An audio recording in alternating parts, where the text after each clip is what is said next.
MotorWeek is made possible by Lucas Oil, TireRack.com, and RockAuto.com. The Honda HR-V may have arrived a little late to the subcompact crossover party, but with Honda's wealth of knowledge on how to load lots of space and features into small packages, when it finally did arrive for 2016, it instantly became a top pick among small utes. Well, now a second-generation HR-V arrives with even bigger expectations.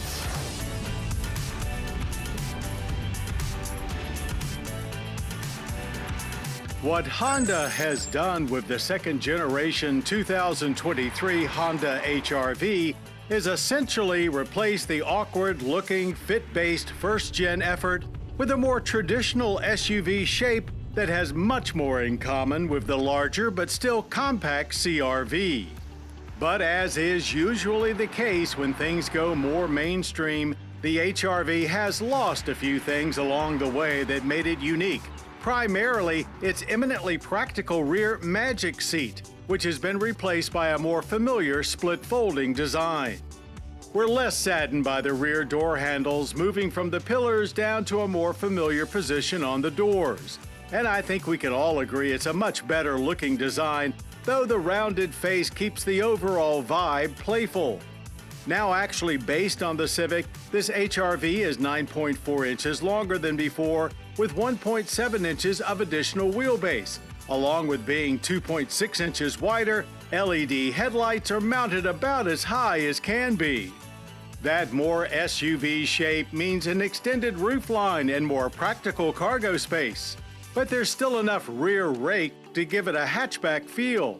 At 24.4 cubic feet, cargo room is up over last year and among the best in class, though max falls from 57.6 to 55.1 cubic feet. Now, while it may look more like an SUV, you actually sit lower than before inside. Still, there's a much nicer interior to look at, with a more functional layout and materials with honeycomb accents and French stitching that help it truly feel a step above the price point it's playing in. Tech was not exactly cutting edge in the first HR-V, much different scene here. There's even a nice clear digital gauge panel that includes an actual speedometer with needle, not the customary Honda digital readout. And on top of the dash is either a 7-inch touchscreen as standard or this EXL's 9-inch display with wireless Apple CarPlay and Android Auto connectivity. Plenty of easy access USBs and helpful pass-through storage in the console too. Top EXL also adds wireless phone charging, power moonroof, leather trim seats, dual-zone climate controls, ambient lighting, and parking sensors front and rear.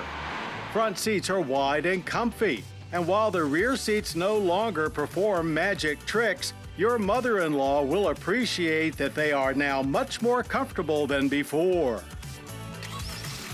Under hood is the Civic's naturally aspirated 2-liter i4 with 17 more horsepower than the previous HR-V's 1.8-liter. Though 158 horsepower and 138 pound-feet of torque are not going to drum up too much excitement. Transmission is also the Civic's CVT, but with the ability to add all-wheel drive. So our expectations were tempered as we rolled our all-wheel drive tester into Mason-Dixon Dragway. With good reason, as it turns out, as much like a teenager on a Saturday morning, the HR-V displayed very little urgency to get up and get going, taking us a full 10.8 seconds to get to 60. Once the RPMs reach their peak and hover there for a while, it starts to feel a little better.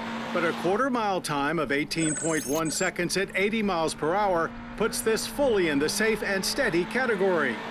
And since it's now sporting the Civic's multi-link independent rear suspension, it could certainly handle a lot more power. It makes for noticeable improvement over the previous HR-V's torsion beam setup, with better composure and less body roll, though understeer is still very obvious.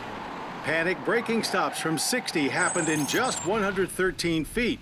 There was a lot of noise accompanying the ABS, but virtually no fade, and the brake pedal stayed nice and firm throughout.